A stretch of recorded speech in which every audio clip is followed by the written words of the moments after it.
Good morning, fuckers. It's another day at the Daily BM. I have Mikey in the house. What's up? Hey, what's happening? Eric? Nope. Fucking AWOL again. You know what, man? I don't even know why we have you on this fucker sometimes. And we have her back by popular demand and Dick Pic solicit.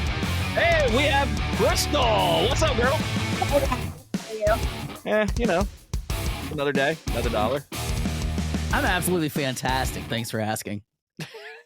I'm wonderful. I'm delightful. I said, hey guys, don't. I mean, that you were in that. You are a guy. I mean, I don't. Did you? Hey, Mike, how are you? No, I was being serious. I wasn't being an asshole. I'm really happy. He goes, I wasn't being an asshole. See, that's the fucking problem with me. Like when I'm excited, people are like, he's being a dick. When I'm sad, he's like, he's being a dick. That is a true When he's story. trying to be helpful, he's being a dick. Like it's just actually asshole. Like I get asshole a lot. I don't get dick. I tell him he's an asshole all the time. All the freaking time. Like my wife asked me a question this morning and I literally come out of the gate fucking being an asshole and I just answered her. Like all I did was answer the question. I wasn't being an asshole about it. I can't help it. Like all I said was like, I'm super fantastic to be here, but I do appreciate the personal attention. Thank you, Crystal. It means a lot. You're welcome.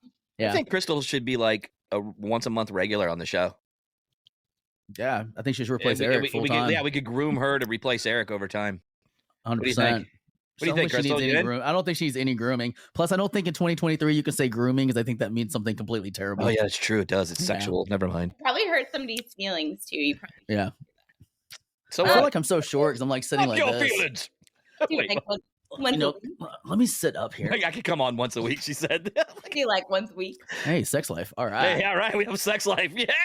Come once a week. Wait, you do. Regulated. Shit. Once a week. Fuck, I was thinking once a month, but hell, whatever. It's all the same.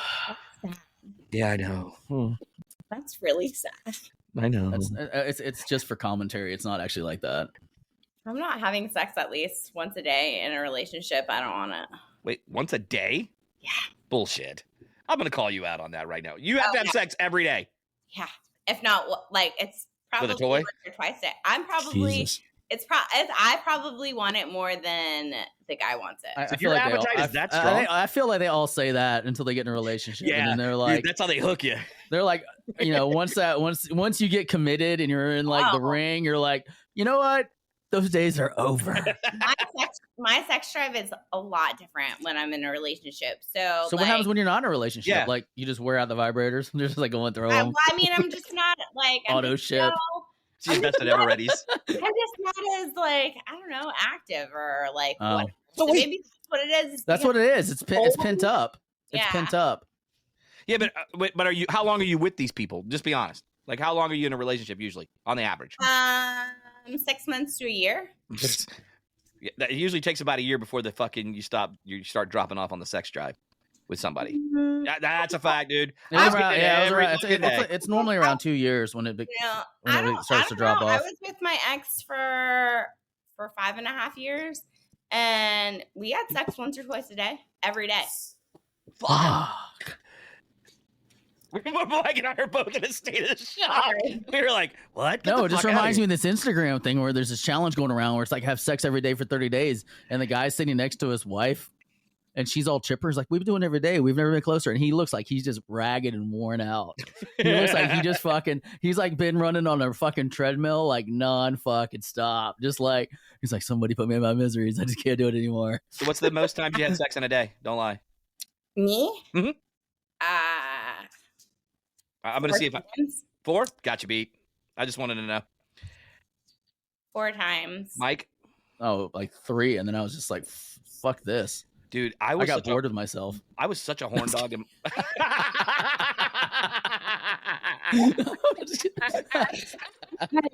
Sorry, that was funny. There are guys out there that don't want to do it like all the time.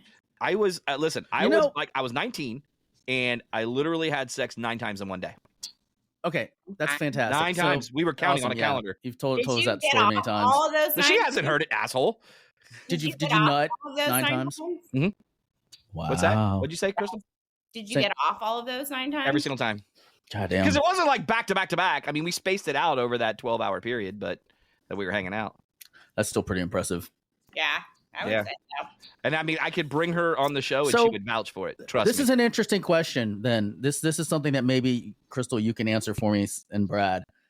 Anytime I watch a fucking horror movie or any type of fucking high suspense movie, like Mhm. the people literally stop trying to save their lives and immediately start fucking. Is that what you would do? Like if you're in a building and it's burning and there's the exit and you And I can had no take it and escape? survive right now. Like Oh. if you took it right now, you survive. But you're with this really hot guy and he gives you a side eye and you're like, yeah, let's fucking do it right now. I don't give a shit if they fucking die. Would you do that? Or you're like trying to save yourself? If you think you're gonna die, you might Yeah. as well like go out with a bang. Okay, Yeah, so no now fun. that makes I sense. Like, agree. so all those horror movies make sense because I'm like literally like, guys, you could literally like run to safety and survive, but instead you're like fucking. You're like, there's a maniac outside killing like- all of our friends. What are we gonna do? We're gonna fuck and not pay attention to shit and then die. Honestly, in their mindset, they probably think that like, okay, well, fuck it. We've See, tried all avenues, and we're not gonna get through this, so we might as well just fuck that. I got so much anxiety that I wouldn't be able to even do it. I'll be like, no, this is fucking dumb. Let's like, I don't know, make a sharp stick and poke the guy. Have you ever thought of that? Instead of running, let's just turn around and poke him with a stick. See, I would say run and escape and then go fuck. Well, Yeah, my- exactly. I'm like, let's fuck after we get to safety. Let's not fuck while the giant shark's trying to eat our ass. well, my whole thing is like there is usually like in the very beginning of the movie, like there's Yeah. a bunch of them. So like there's a bunch of you and one of him. Like, why don't you guys all like take them on at the same time? Because they're smart. Like they wait, they separate them, and they're stupid. They're like, okay, obviously, like they do their homework. They're like, these two are gonna be fucking in like 20 minutes. I'll kill both of them. This guy's gonna probably do a fucking handstand to get a fucking milk in the out of the kitchen because that's what I'm gonna do. Walk down the hallway doing a handstand in the middle of the fucking night because that makes sense. Yeah, horror films are pretty predictable too. Let's just Yeah, call they it. are. Oh what well, it is. yeah, they have to be though. But I mean, I don't think I've ever seen one like that isn't. I will tell you this though, Mike. I watched Pearl last night. oh yeah, I didn't finish it, so don't tell me. I'm halfway through. It's fucked up. Oh, is it? Oh, it's Yeah, fucked up, yeah. man. I was like, damn, she was fucked up, the old lady. Yeah, no shit, dude. The whole Have you thing seen was this fucked yet, up. Crystal? The movie X? It's X and Pearl. They're on Netflix, X. I think, Yeah, right? It's on Showtime. Or Showtime. You have to have Max in order to watch it, but it's Paramount Plus. I'm sorry, it's Paramount Paramount Plus. Plus. So if you have Paramount Plus app, you can watch the movie X. It's basically based in the 70s, I would assume, like porn, and they're going to make a porn video. And so, but the rest they encounter these people. But I don't want to tell you too much. Just watch it. It's good. It was good. I thought it was good. Yeah, And I picked then- a good movie for you guys finally. Yeah, you did finally. You were 0 for 2 in the last two ones, but the Pearl was actually pretty decent too. Yeah. That Mia Goth that plays that character, she looks like fucking psychotic, dude. Does she not? Yeah. In I Pearl? think she played the old lady too Oh, did she? in her makeup. I think. I don't know that for it's not proof. Dude, but anyways, we all I know- digress. Have you guys seen that baby on Instagram or that child on Instagram that looks like the Chucky doll? No. I don't think so, no. She has like red hair, like strawberry She blonde, looks like Chucky? Oh God. strawberry blonde hair, and It's her a girl? eyes are, like blue. Yeah, her eyes are like ice blue, and so this lady's holding her, and then a guy comes on after the reel and was like, "You need to take that baby to church. Like it needs to be crucified. This, that, and the other. Like I mean, Crucified, honestly, damn, fucking shit. that child How about would we be try kind baptizing first?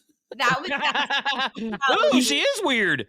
yeah, that child like Oh, don't call her is weird. scary. Don't call her weird. I mean, Scary it's looking child, bro. No, scary to look at. Like I would be scared. Like no, seeing all the movies and stuff like that. Like I wonder how that child's gonna grow up. Wow. Yeah, she's on TikTok too, it looks like. Yeah, she looks. I mean, Trolls are rude about me. That's what it says. But she even dresses her like weird, dude. yeah. Well, she's cashing in on it. I mean, here, let me show you. She should be. She's cashing in on it. That's the whole reason. I Here, don't look really at like this parents shit. that exploit their kids on Instagram because Yeah, I don't the kids either. don't really have any say in it, No. and that shit's gonna follow them for fucking ever. Here you go. Look at my screen. So down here, look at that. Yeah. See. Ooh. I know, right? Oh, Look, that mom is totally Look. exploiting her. look.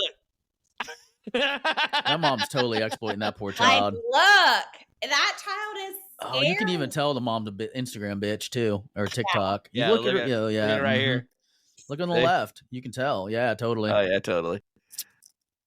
She looks like Chucky. Let's just ruin your kid's entire life for your fucking Insta I fame. know, right? Oh, It's they fucking that nuts. see that drives me nuts. I hate that. Yeah, he hates that shit more than anything. It pisses my wife off too because she loves showing me all these like cute little kids doing shit, and I'm like, that's child exploitation.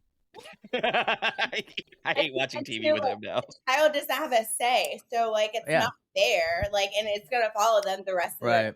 Like, yeah, it may make you famous for like that one time, but like your child like literally can't say shit about it. You know, it's like that meme girl, the one in the back that like she has that look of like disgust and confusion all at the same time. You know what I'm talking about? The little girl who's been around for decades. Now she's like an adult. I'm like, that shit follows you around forever. You know? And then like the old guy, that's funny. You know, the old guy that they constantly use his picture for like different expressions. He's got the beard. He kind of looks like Brad when Brad's not dyeing his beard. You know, he's kind of bald, old looking. Mm-hmm. See, I'm growing it back out. And I was trying to get a fuck you, Mike, but Brad wasn't biting. What do you mean? That guy there, he didn't even know he was Insta famous. You didn't even notice all this time that I dye my beard. Yeah, because I'm solid white like Mike's. Yeah, but why don't you just rock it out? Okay, so when I started dyeing it, I was going to be Blackbeard. No, bullshit. But you dyed it way before then. I dyed it before then, and I thought, okay, but it was really dark. It was really dark. So I was like, it's just too much to upkeep. And so I said, fuck it. But then I said, you know what? I'm going to go as Blackbeard for Halloween. So I'll color it one last time around the week before Halloween. I'll go real dark, and then I'll curl it out because I'm going to grow it out. And then after Halloween, I'm going to trim it back down and then go back gray, all solid. This can actually be a good lead into our next segment that we wanted to talk about on the last show. Because why the fuck do I have to seem like I'm depressed, dick? Jeez. And look, you even chased her away. I know. As soon as I said that, you know, I know, man. I was like, damn, you like chased her away. So actually, for me, it started because I think I dyed my beard first, right before. Oh, that's right. You are right. So what happened is we went to this convention because my wife wants to be a lash artist. And she went to that school. After 20 years, she's changing her career course. So we went over to this show, and they were giving classes, and we went in, and we're there to talk to like one of the girls that was teaching. She's really famous in the industry. She's young. She's probably like in her mid-20s. And we go over and we're talking to her and her husband. And this other lash artist walks over and goes, "Oh my God, are these your parents?" And I felt so fucking old. Like, I was like, oh my God, I'm so fucking old. So I went home and like, I was like looking at myself. I'm like, all right, that's it. I'm going to color my beard because my hair is like completely black, totally black, but my beard's like white. Like even all this stuff is still like the dye coming out. What? You dye your hair? No, my hair is totally black. I'm bald, so it doesn't matter. I swear to Christ, like totally. I don't dye my hair. I don't like your crystal anymore. And yeah, so I was like, you know what? I want to feel younger. Like so I dyed my beard, and I was like, kind of like it, you know. And everybody's like, oh my God, you look like 30 years younger. You know, I was like, oh shit, this is cool and stuff. And then, you know, Brad saw that, you know, it looked good, and then Brad went and dyed his beard, and I was like, oh shit, because I want to feel younger too. Because we were looking at pictures ourselves, going, man, we're so fucking old. Yep. And well, that's because you guys are. Yeah. Fuck Amen. You. How's that? We're wise old men, and you should respect your elders. Asshole. It's just because you respect fucking your are. elders. All right, I retracted. Yeah. She's not coming on once a week. Fuck this bitch. I know that's okay. I like the little bit. I'm just kidding. I like the sass. She's sassy. But anyway, so yeah, so I went and got it. I did it, and then I was like, okay, it's just too much upkeep. Because like every week and a half, I have to go and like get the grays that come around the outside right here. Mm-hmm. Yeah. And around the mouth. So it's just like, fuck it. I'm just going to go back to gray. I don't give a fuck anymore. Then he sees how I'm starting to rock the gray, and everybody's like, damn, you look fucking great, salt and pepper. You should keep it. So I'm in that trend right now. But I think what it comes down to is it comes down to styling, because like when I get my beard styled, like I look good. Thanks for paying attention, Crystal. I know you're on your phone right now. First off, Brad just sent me a link to get our microphone because obviously random can hear me. We're just gonna send him. We'll just send her Eric shit. No, he already paid all his stuff. He paid in full. We'll With me. send him the money back. No, I'm not going to send him the money Why back. don't you just buy one for me and just send it to me? Oh wait, this just became like a patron account. I mean, I was going to mess with her and be like, listen, I don't get nude DMs, man, so no. Yeah, but have that dude that is blowing you up. no. I think he blocked me because I stopped talking to him. Like, because I only wanted to ask him that one question, and that was it. And then he was like, text me this, that, the other. And I would just keep it on red, like leave it on red. Yeah. Like, been there, done that. That's terrible. So, yeah, guys don't like to be ignored. I've come to realize. Like, what'd you say? I wasn't listening. Guys don't like to be ignored. I've come to realize they get their feelings hurt real fast, and if like to the point where they will block you. See, the older you get, the more you just go like this. Fuck them. I ain't gonna fucking deal with it. I don't care. That's me. I'm like, fuck it. I feel like being blocked is an achievement goal for me. Damn, what an asshole. Hey, she fits in perfectly with this show because Mike's an asshole, and now you're an asshole. Like, they'll block me, but they always come back. Always come back. Oh, damn! She's like getting on her high horse. Listen to this shit, Mike. I like this. I like someone that has a little bit of confidence. This is nice. Nice change of pace. It's not confidence if it's true. It's a repeating pattern. So I know, like, obviously I'm not the problem. Mike, it's easy to do when you have tits and a nice ass. I mean, come on, let's just call that. You know what I mean? It makes it a hell of a lot easier. So that is very true. See? No, I've had the same experience. Because you have nice tits and a round ass. Yeah. No, I have no ass. I've been working on my ass. I've been doing some squats, trying to get that shit out there a little bit. Trying to build it up. What is it? Hip thrusters. Oh, hip thrusters. Yeah. There you go.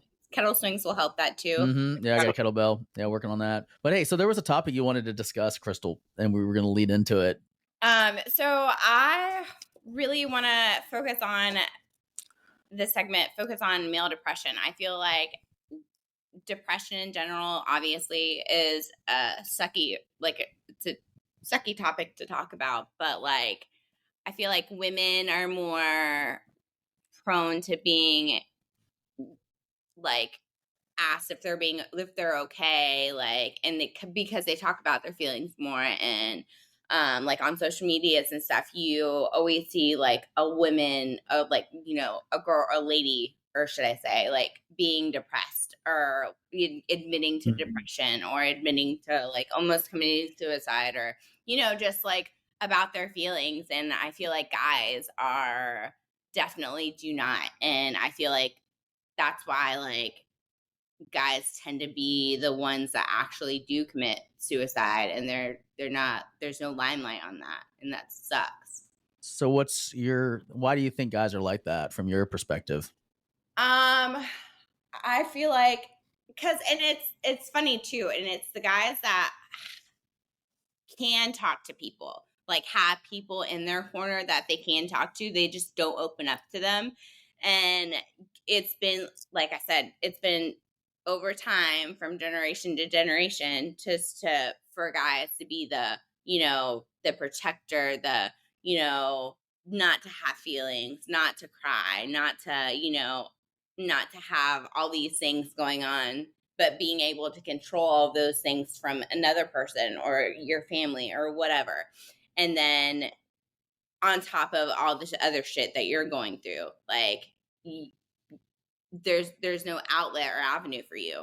And I feel like, well, there's outlets. Oh, well, okay. That was the wrong terminology. You're right. There is outlets, but I feel like some guys think that there is none. Do you know what the outlets are? Video games, hunting, fishing, outdoor activities, having a weekend with the guys, doing like productive things. You know, women want like reassurance and to feel wanted. Guys we need a job and conquest. Like, we need to grow, expand. Like, we don't want to have somebody tell us everything will be okay. We want to make everything okay. And we give a man, like, and it's interesting because in World War II, they had a bunch of men that were in hospitals, that were infirmed, almost in comatose, didn't want to move, depressed, couldn't do nothing. They needed taxi drivers, ambulance drivers, not taxi, ambulance drivers. They went in and told those guys they need to drive an ambulance, and every single one of them got up out of their bed, went out and did their job, and they went from being infirmed, almost on their deathbeds, ready to commit suicide, to becoming a productive member of society and doing something. Because if you give a man a job, that'll raise him out of depression. Men get in depression when we feel like we can't meet the needs of the others around us, because that's our role as a man. Like, we are out there supposed to be fighting to keep our families safe, making money. When you take that away from us, that's when we fall into depression. And we cope. We come home, we cope, we sit down, we get on the line with our buddies, we play video games. That's us decompressing from the day's bullshit and having a few moments to ourselves. But when we get home and we have, like our a woman nagging us, not letting us do that kind of stuff. Oh, you need to spend time with me, listen to my problems, listen to this, listen to that, blah, blah, blah, blah, and you don't have a time to decompress, then you can't. You fall into depression. And then when you get in this repetitive cycle of failure after failure after failure, and you don't have a win, that's when you get into depression. So there, like, I know, because I suffer from depression. I'll talk about it right now. Like, I have a lot of depression days, because I have super high expectations of myself, and if I fall short, I feel like a loser and I feel like a failure. And I know Brad suffers from the same thing, like, because we talk about it as friends to each other. Because a long time ago I said, hey man, we need to open up and just have conversations and not be assholes to each other. Like, I'm an asshole online, but I hope he knows and deep down that he can talk to me about anything, and I got his back 100%. Well, let me interject on that. So yeah, go ahead. Because yeah, I do, but as of recent, it's been hard for me to talk to anybody about anything. I mean, I'm just being a straight shooter. I try not, since I know if he's in a certain element in a certain way, I don't want to add to it. Because when you're listening to somebody else's depression and some of their stuff, it's hard when they're going through it too. So I mean, like, probably over the last, I don't know, probably 2 or 3 weeks, I've kind of backed off talking to him about it, because I've been dealing with it myself internally. I think guys, I feel like, and I could be way off here, so Mike, you can interject at any time, but well, your feelings. I feel like men as a whole, maybe not every man, but the men that are suffering with it feel like it's what's the word I'm looking for? Feel like it's it's not a good thing to portray. Like, so you can't look, you look weak. You look weak. That's the word I'm looking for. So as a male, if I say, hey, this is how I'm feeling, I'm depressed, then you look like a weak male. And you can't say it to a female, because some females will say, oh, he's weak. You see what I mean? So it's like a loop. It doesn't ever you don't get to break that out of that loop. It's a vicious cycle. And so you get in this cycle and you just never get out of it, before sooner or later you're stuck. Spirals. You spiral out of control. Yeah. Real quick add on that, and then Chris, I'll let you talk. Everybody talks about unconditional love. Like, you hear that said. Women, children, animals, pets get unconditional love. Men, our love is all based on conditions. We don't get unconditional love. Like, if we are not providing, monetarily, sexually, emotionally, we get discarded for someone else that is. Most of the time. Now, there are exceptions to every rule. This isn't like 100%, but like 90% of the time, if a guy is not managing those 3 pillars adequately, he gets replaced by another man that will. Thoughts on that? Agree, disagree? I feel like if you aren't willing to open up and you completely shut off, then yes, it is probably easier to be discarded and put on the side. I feel like, just to piggyback on what you were saying, Brad, I feel like knowing that you were going through that for the last few weeks, and thinking Mike, because he could or could not have been going through the same thing, and you didn't want to add on to it, wouldn't it be easier to actually talk to Mike about it, because you guys could help essentially each other? We have, but the reality is, when I say 3 weeks, it's actually been longer than that. Yeah. I've been dealing with it probably since the beginning of the year. And you've been dealing with since the end of COVID. Yeah, since the end of COVID. So 2020. it's been and I hate, and I'm not getting political here, but since the downturn of the economy and things of that nature, it's a compiling effect. You know, I have some personal things that I deal with at the same time, but it was like when you feel like you're dragging your closest person to you along with you for the ride, you start to shut it out. And Straight to hell, baby. Straight to hell. And you start to to the shut end. you start to shut them out. You know, and I've realized which makes it worse. And I've really over the last probably 7 days have begun that. You know, or have done that. I've literally started to shut the doors, like communication. You know, lack of communication, lack of saying things. Because we just talked about that yesterday, though. Correct. Not to cut you off, because I said something. But he was hissing to me, and then I opened up to him, and literally what I said threw him into a downward spiral further. Because see, we were talking about trying to figure out how to navigate this market and the way the economy is, and I had just made the simple comment that some days, you know, I don't feel like our product is quality right now, like. Because it's just a feeling I've got, because it's my self-doubt, insecurity, like all those little demons that are in the background going, well, maybe you are not good enough. You know, maybe you're an old piece of shit and maybe you should just go dry up in the yard like a turd, you know, like, you know, that's going on. So then I voiced it to Brad, and then he picked up on that, and that threw him down a spiral. Yeah. So like and then, I mean, you know, I read a thing that like, you know, if you're feeling depressed, you should go out and chop wood. Like, it was funny because Brad had talked about chopping wood earlier, and then the article he had read, but literally it's like, just go out there and do something physical, because it gets your mind out of it and gets you physically exhausted, and then it just works, you know, like, but you get in this spiral. So being physically exhausted and helps just like 100% the mental capacity with a guy, yes. So I also think that decompression when you get off from work is very important, regardless. I've always done it in all of my relationships, I'm probably, just because I deal with people all the time. So like when I come home and I have to like deal with, like, give me 30 minutes to like calm down, and then we can like talk about whatever the hell you want to talk about. But like, a lot of guys don't get that. Of like silence is all I need, because I don't need someone like, I have that from my dogs. I don't need someone in my face, like wanting to yap it up or talk it up. Like sometimes I just need that like time to not be social. So, you know, you've got, you know, guys like this is just a typical work day for a guy, and that has a wife and kids, especially if she's a stay-at-home mom. Like, he's at work all day. He's dealing with the bullshit of work, all the problems, the ups and downs. He gets home, and the first thing that happens is everybody runs up and greets him at the door. You know, the wife is like, oh, great, you're home. You can take over the hellions, because I've been dealing with them all day. Like, I need a break. And he's like, I need a fucking break from dealing with work. And she's like, you've been at work all day. You've been goofing off. Like, you know, you've been whatever. Like, you haven't had to deal with these kids all day. Like, you need to get in here and immediately jump into dad role. And there's no level of decompression. There's no level of like, you know, blowing off the steam and stuff like that. So what happens is you immediately start yelling at the kids, because you're already at your limit. You're already max Q. Like, you've already dealt with everything. You've had no time to yourself. And then you're yelling at the wife. And then, you know, the sex breaks down because you get interruptions from the kids. Now you don't want to have sex with the person because you're kind of pissed off at them. You know, in the beginning, you're like, yeah, I'm going to have grudge fuck them. And then that even gets old.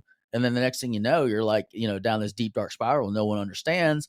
And then you lose your job or something big happens, and you're just like, fuck it, I'm done. Like, check out. And you just kill yourself, you know? So at that point, like, why wouldn't you have a like somewhat of a conversation with your significant other? Like, hey, I know that you've been dealing, like, you're a stay-at-home, you've been dealing with the kids all day. Give me 30 minutes, and then I'll jump into dad role. Like, all right, I'll interject because I'll interject to that.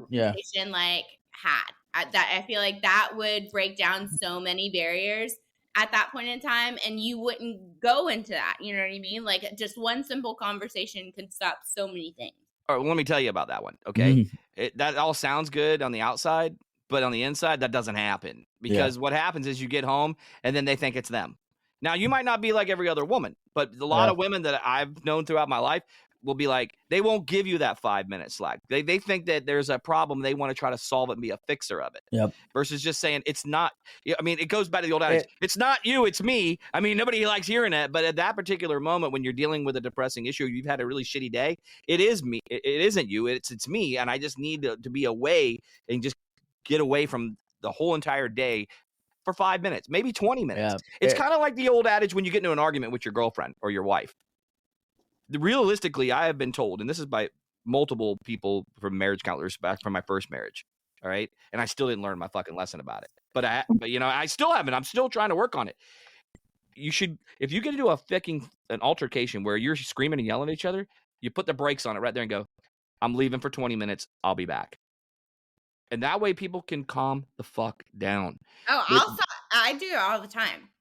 I'll be like, let's table this conversation for tomorrow when you and I both had time to think, and we can talk about this actually level-headed, because right now you're pissed off, I'm pissed off. Right. There's no point in actually having a conversation about it. So here's my thing. Okay, so it's like, it goes back to the old adage of, and again, I keep saying this, but like, I'll use Robin Williams as an example, or anybody else that's actually committed suicide. Now, he did discover that he had onset dementia coming to him. So who's to say what level he was at when he did it?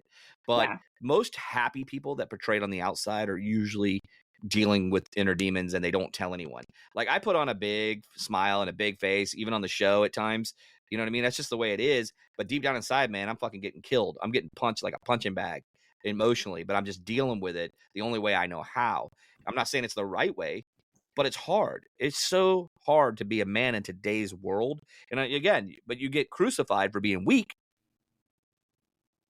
You get crucified just for being a man. Like, if you're strong, you're macho, you're an asshole, you're over the top, you're dominating, whatever. You're a player, and then if you do speak up and speak your mind and talk about your feelings, and you're wimp, you're simp, you're a bunch of other adjectives, to demasculate you or make you feel more worthless. That's just a conversation we had last time, Mike. The fact that and a lot of it is just social media or dating someone, the Me Too movement, demasculating guys for being guys. It's not okay to be a guy. You know what I mean? One of the hardest things for someone to understand, just because they opened the door for you, or buy you flowers, or pay for meals, that's out of respect. Right. That's nothing to do with they're doing this because they're a simp for you, or exactly whatever. See, there's a saying I want you to Google when we're done with the show here, because we're fixing to run out of time in a little bit, so I don't want to stay on too much. But it's called podcast. We go as long as we want. Smiling. That's true. Smiling depression. Mm-hmm. It's appearing happy to others while internally suffering depressive symptoms, and it's become extremely popular. I guess you could say that's kind of what a condition that I have. There's times I put on a fake smile during the day, man, but I'm really getting my ass torn up. No pun intended, on the inside. You know what I mean? So sorry about that. I know, I thought it was funny too, actually, but I realized what I said, but I was like, no pun intended. No, I was saying sorry for tearing your ass up. Yeah, well, that's different. I feel like that's anyone though. Honestly, there are so many times where I get in those state of minds where I'm okay, well, I'm just gonna smile this shit off until I fake it till I make it. See, that's necessarily not good either. Not good to do. That's the problem with today's society. It's that the thing is we're all going through the same shit. Everybody is going through the same exact shit, right. And we just don't realize it. Everybody that you meet, you're like, oh, that's a motherfucking asshole out there. No, he's not an asshole. He's having a bad day. He's at wit's end, and you just happen to catch him at a trigger moment. I mean, that's why we have so many cases of road rage. It's not because we're all assholes driving around being pissed off. It's because we've had a shitty ass day after shitty ass day after shitty ass day, and then this is just the icing on the cake. It's just one more thing, and it's driving us to insanity. One of the things I follow on Instagram is and it's I don't do it from a morbid standpoint, but I have a lot of people that have I follow that have terminal diseases or they've lost loved ones, but they come from a real motivational point.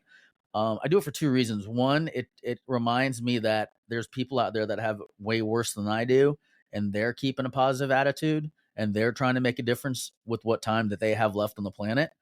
And two is, sometimes I just need to like feel like part of a community. Like there's people that, they're not out there like, because you can get in a trap of just following people that are out there showing their best lives, and they're showing like a trip to Bali, then a trip to Spain, and nice meals and nice cars, and like, all I do is work 1 hour a day on Instagram, and I'm making $100,000 a month, and I'm over here like grinding like a slave just trying to make ends meet.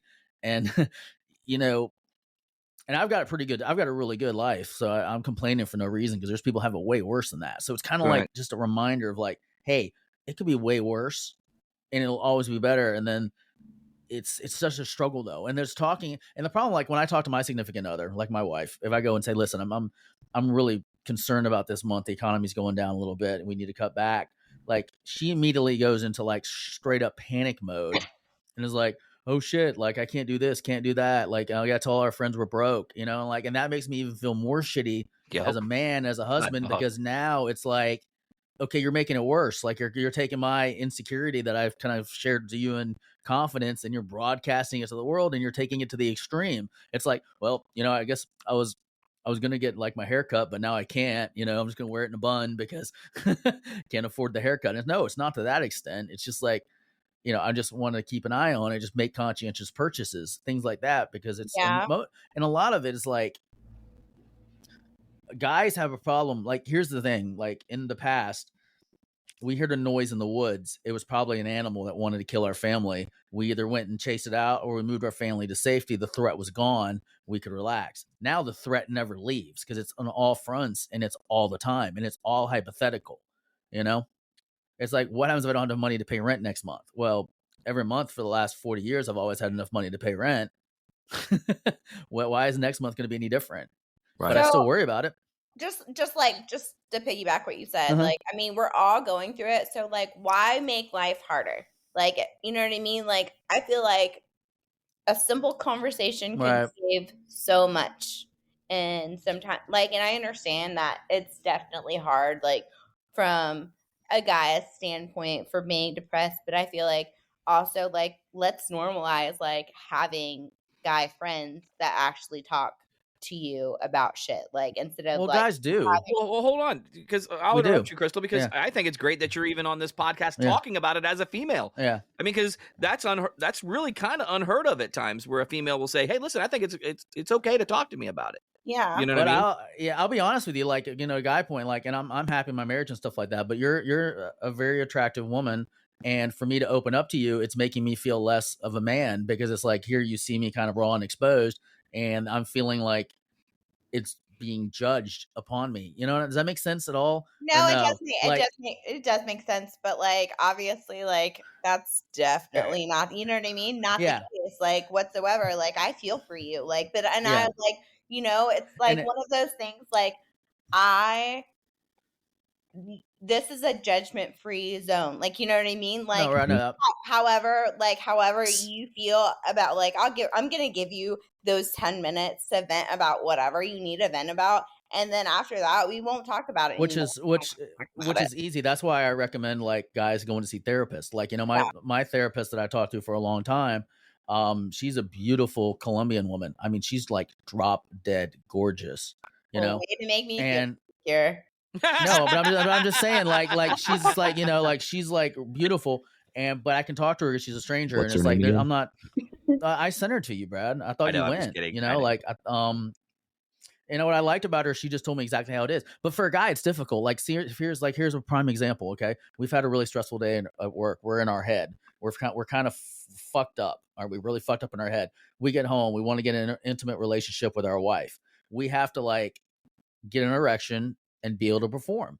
Now, when you got a bunch of shit going on in your mind, it's not automatic, especially when you get older. And, when you're in your 20s, it's like, you don't have to think about nothing. Like, erections just come. They're just like, haha, here I am. Let's fucking rock on, like. True. But when you get in your like 40s, Try being in your us, 50s.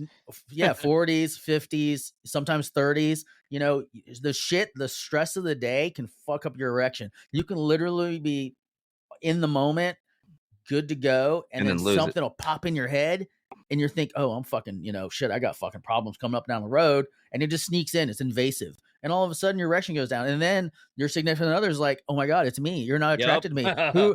Who are you fucking on the side? Because obviously your shit was working, and then now you're defending yourself. Well, here's my phone. Which Go makes through it worse. There's nothing there. And then now I can understand. And I'll tell you what, like, speaking personally, 100% candid, like, up until the first time I had like a sexual performance issue, it never fucking crossed my mind. But after that very first fucking time, it's always in the back of my head. It's always like, hey, is it shit gonna work today? Is it not gonna work? I don't know. Like, it's fucking like, it broke down one time. It's like getting in a car. It's like your car, if it's never broken down, you get in that bitch, it's reliable, you're driving the road, have no fucking problem. The first time that thing leaves you stranded on the side of the road, from there on out, when you get in, you're like, is it going to work this time or is it not? See, and he's absolutely right. Same because thing. It doesn't matter how many of these you take. Yeah. If your mind isn't fucking there, guess that what? shit don't help. It ain't going to fucking work. Yeah. Because...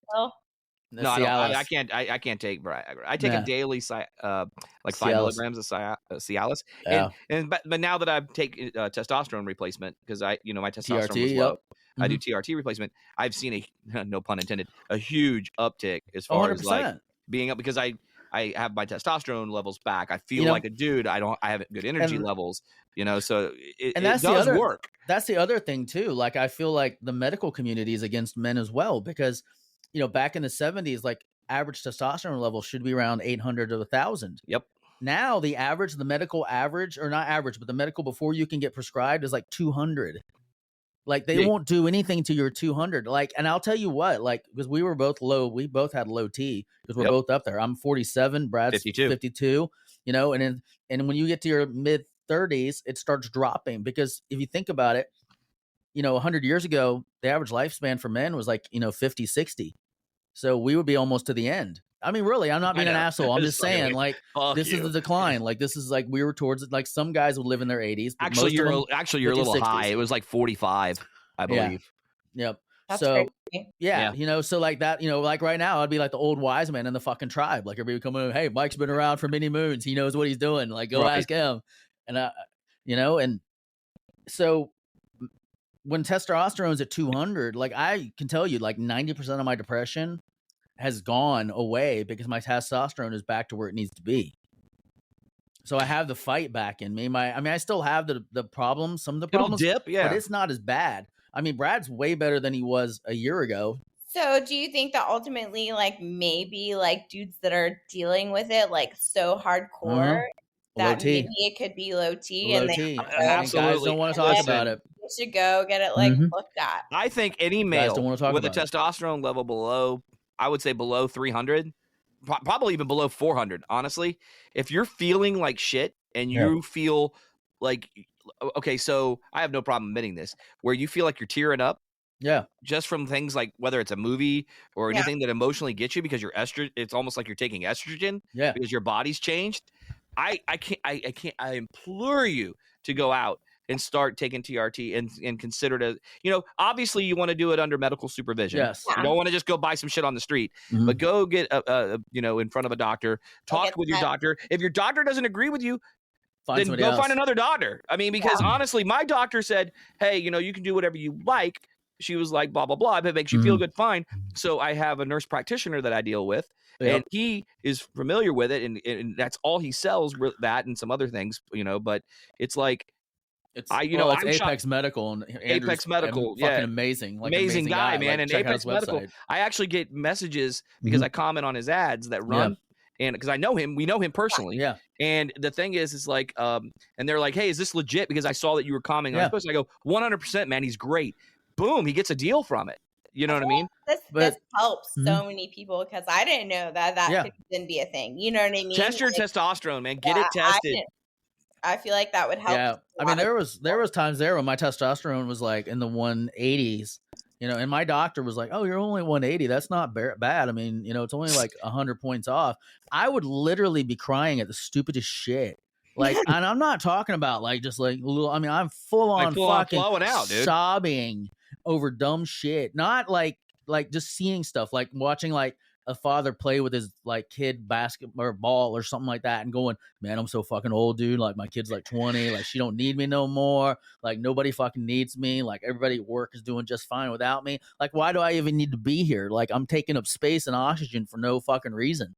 Well, getting back to Mike's thing real quick. Yeah. So what Mike was talking about with the age thing, and I said it was 45, which is usually when you had the average lifespan. That's why back in colonial times and before, even in the Renaissance era and things like that, men that were, 35, 40 years old were sleeping with 13 and 14 and 15-year-old women because they were of mature age to give birth. Yeah. And that's why they were having sex with these younger women, because they were going to die and they were passing on their DNA and, trying to have kids.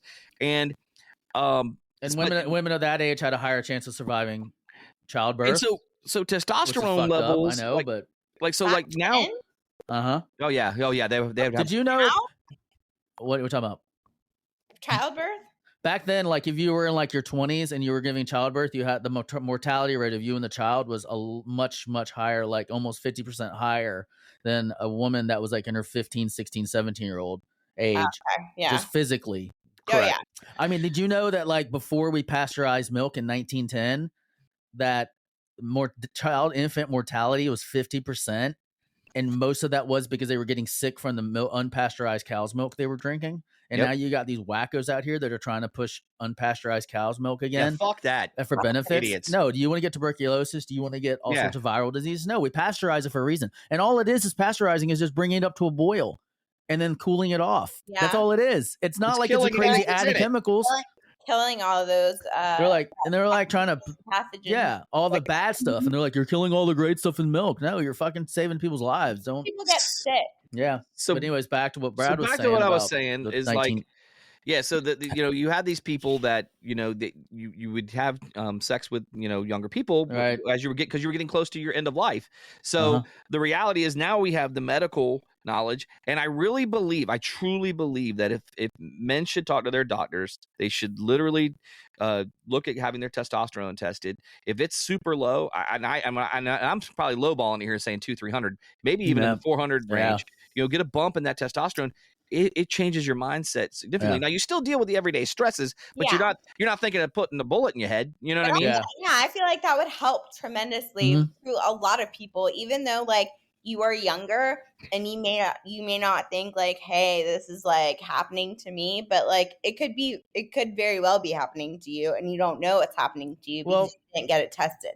I'll tell you what, like for me, like it was really hard to go talk to people like a doctor and something and admit that you're having an issue, and to not listen to the conventional doctor that's going to tell you, oh, everything's fine. Here's a magic because the first thing they're going to push is antidepressant pills. Like that's what my doctor did. Oh, hey, you're feeling down a little bit. Here's some fucking Prozac. Go take some Prozac.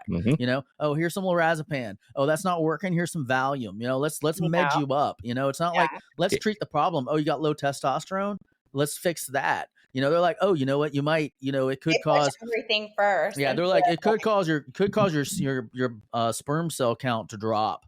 And you might have some other side effects. If you get too high of dosage of testosterone, but they don't care about all the stuff the Valium and Prozac and all that shit causes. Yeah, because here's why. And again, I could be off base when I say this is purely opinion. I don't have any fact to build this, but I really truly believe inside that they get kickbacks. 100%. Getting these drugs out. 100% they do. So because they're getting the kickbacks, if you were getting kickbacks, wouldn't you be doing it if you were that person? Yeah. You go, and not only that, but I'm sure like there's some kind of like incentive, like selling a higher, or you giving a higher like medicine like testosterone could be way cheaper than Prozac. So it is. It is way cheaper. That's what I'm saying. Like, so they're probably initially getting some kind of incentive of like pushing a more expensive medication than something irrelevant. Right. And then, so like, I mean, that's been helping us a lot. I mean, right now we are going through a funk, and the reason is it goes back to what I said in the beginning of the statement. Guys need to have, in order to feel out of depression, we have to have a job, and we have to be able to create value. Like, we don't just want someone to listen to our problems. Like, we have to. That's why when you go to your guy and you're like, "Hey, I just want to hear," you tell them about your day, they immediately try to start fixing it. And all you want is just to have somebody to vent to, because when Vent you to. as soon as you vent, you're good, you're happy, you're like it's all gone. You know, with a guy, like when we're not good until it's fixed. You know, like we can't bitch about like the garage door not working and then be like, hey, I feel better now that I bitched about the garage door not working. We have to go out and fix the garage door, because then that's when we get the cure all. So the problem is that, you know, we're not getting the avenues to go fix shit. Like we're not getting, you know, and we'll do it subtly. Like, you know, my wife sometimes just gets on to me sometimes about playing video games, but I'll go in there and like, I'll do like an 8-hour like session, because I've had like a really fucking fucked up day. And I just want to go out and like shoot shit and talk to some buddies online and just, you know, like fucking play that I'm a G.I. Joe over, you know, shooting, you know, terrorists. Like for be a couple in a non-realistic world. Yeah, or because I can't think of anything else, because all I'm thinking about is what's happening in front of me, and I'm focused 100%, and I can't go.